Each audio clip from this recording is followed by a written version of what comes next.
The court of Xylan Prime was a spectacle of light, sound, and hierarchy. Towering crystalline columns pulsed with alien energy.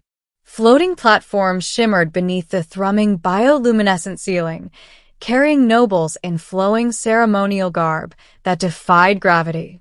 The alien queen, Seralith, sat upon her throne of obsidian and star steel, her segmented wings folded elegantly behind her. Her gaze, sharp and unyielding, swept across the assembly of ministers, generals, and ambassadors. And yet, in that hall of brilliance, one figure was invisible to nearly everyone. Elias Ward stood at the edge of the court, a human guard assigned to the perimeter. He said little, moved quietly, and kept his hands at his sides. His armor was dull, practical, designed for function, not courtly display. Unlike the nobles who strutted in ceremonial robes or generals who flexed their psionic powers like peacocks, Elias made no effort to draw attention. Most of the court overlooked him entirely, except the queen. Seralith's eyes lingered. She had ruled the Xylan Dominion for over 3 centuries, unchallenged, unbroken. She knew every plot, every flaw, every flicker of hesitation. But there was something about the human, something she could not immediately name, that held her attention. He was ordinary, fragile compared to her species' near-mythic strength. Yet he moved with precision, alert, calculating, unshaken by the grandeur or the whispers around him. Most guards either flinched or flared in arrogance to stand out, but not him. He simply was. It started as curiosity. The first observation was during a minor ceremony in the court, a ritual that celebrated the expansion of the Dominion across 3 new star systems. Ambassadors delivered gifts, generals demonstrated new weapon prototypes, and ministers debated the allocation of resources. All around, courtiers whispered judgments, calculated alliances, and concealed threats. Seralith noticed Elias adjusting a panel of surveillance glyphs near a balcony. Not a task assigned, not a ceremonial obligation. He simply ensured a minor flaw in the arcane monitoring system was corrected. Interesting, she murmured to herself, almost unconsciously. It was small, almost imperceptible, but something in her ancient instincts recognized value. Weeks passed. Elias maintained his silence, never seeking recognition, never overstepping bounds. Other guards mocked him. The human is more shadow than flesh, they said. He did not respond. Seralith watched. When a diplomatic incident arose, an assassin from a rival system infiltrated the palace, using the distraction of a minor festival. Elias was the first to notice. The assassin was subtle, slender, almost invisible against the glowing crystal walls. By the time the ceremonial psionic wards triggered alarms, Elias had already intercepted the intruder with a precision that even the veteran Xylan warriors had failed to achieve. He disarmed the threat, restrained it, and delivered it before the queen, unflustered, as though it were a minor task. The court erupted in astonishment. Whispers spread that a human had single-handedly thwarted what would have been a catastrophic breach. Seralith did not speak at once. She merely studied him. "You have a calmness rare for your species," she said finally, her voice carrying across the hall like a ripple through still water. "Most humans panic. Most run. You do neither." Elias inclined his head respectfully. "I act to survive and to observe." Her wings twitched slightly. Observation was an old game in Xylan politics, but she had never had someone so different play it so naturally. Something ancient stirred within her. Curiosity, respect, perhaps even fascination. Middle, unseen alliance. Over the following cycles, Seralith began to orchestrate opportunities for Elias to be near her. At first, subtle, assigning him to escort minor diplomats, placing him near battle simulations, and including him in security sweeps where he might observe the court's inner workings. Elias noticed the unusual attention, but did not comment. Humans often adapted quietly. He learned quickly.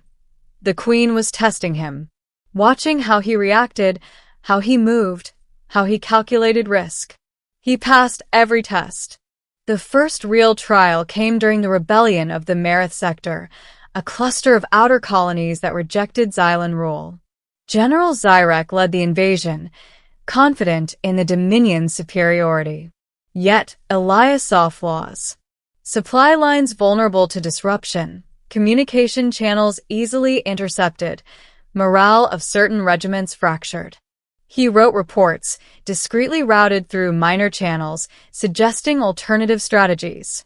The generals ignored him, dismissing a human's insight as anecdotal. But Saralith did not. She summoned him to the war room. "You have an idea, human?" she asked. "Yes, Your Majesty," Elias said calmly.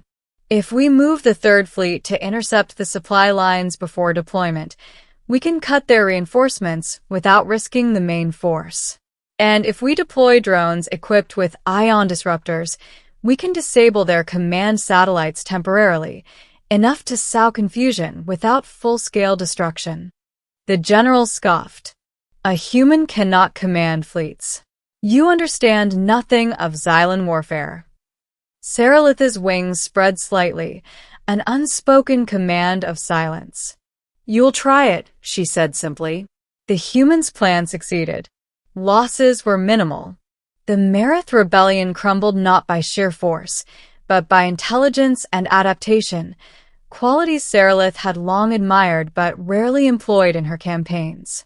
She began to see him differently. Not as a guard, not as an observer, as a partner. Elias adapted as humans do.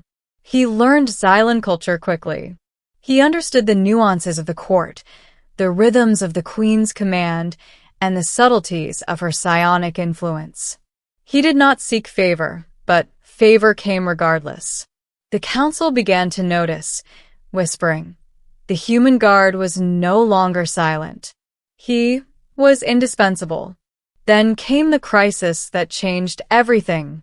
A rival empire, the Seleth Conclave, had been secretly arming a coalition of star systems to challenge the Dominion. Their plan was precise. Strike at the throne world during the Festival of Ascension, a centuries-old celebration where Saralith traditionally displayed her sovereignty. Elias discovered the intelligence first. He noticed discrepancies in supply reports, unusual communications, and a fleet moving undetected through hyperspace lanes. He reported it, but some generals dismissed it as paranoia. Saralith, however, acted immediately. She trusted him. The festival began under tense anticipation. Delegates danced, holographic projections illuminated the palace, and psionic warding crystals pulsed rhythmically in preparation for the Queen's speech. When the Seleth fleet arrived, they expected chaos. Instead, they met organized resistance that exploited their every assumption. Elias's preemptive strategies, combined with Saralith's tactical brilliance, routed the invaders with minimal loss. Entire conclave fleets were neutralized. Many ships surrendered rather than fight an enemy they did not understand. Human adaptability guided by alien precision. The court watched, mouths agape. The Queen's trust in a simple human guard had turned the tide of an interstellar conflict. And whispers began. Perhaps the Empire is never the same. Ending. Transformation of the Empire. After the festival, Saralith summoned Elias to her private chambers, a space of obsidian, glass, and starlight. "You have proven remarkable," she said, her wings folding in a way that conveyed both authority and curiosity. Most humans would panic under pressure. Most Xylan generals would rely on raw strength alone. You combine observation, analysis, and calm judgment. You are unique. Elias inclined his head. I am human. It is what we do. She stepped closer, her presence imposing yet oddly intimate. Your species has qualities I underestimated. Adaptability, creativity, loyalty, courage, even when ignored. Elias did not reply. Words seemed insufficient. She continued. I have observed the court for centuries. I have seen power taken, maintained, and lost. I have never seen it used as you have demonstrated, to protect, to preserve, to endure. Her mandibles shifted subtly, a gesture of consideration, and something more. The Empire will remember this. Because of you, humanity is no longer insignificant. Because of you, our approach will change. Because of you, the galaxy may never underestimate us again. Elias looked out at the palace windows, seeing the stars as they had never seemed before, each one a reminder of the delicate balance between life, power, and perception. Then the Empire is changed, he said softly. Seralith inclined her head. Yes, and it will be remembered human, not only as your victory, but as a reminder that even the quietest among us can alter the course of history. The court and the galaxy would indeed remember. Elias remained at her side, not as a servant, not as a pawn, but as a silent advisor, a strategist, and a living symbol of human resilience. Where once the court dismissed him, now his name inspired fear, respect, and admiration. Where once the Empire believed itself untouchable, now it knew that even the smallest, quietest human could redefine power, command loyalty, and change the very course of history. And so, in the shadow of starlight and ceremony, the human guard became legend. Because the alien queen noticed him, and the Empire was never the same.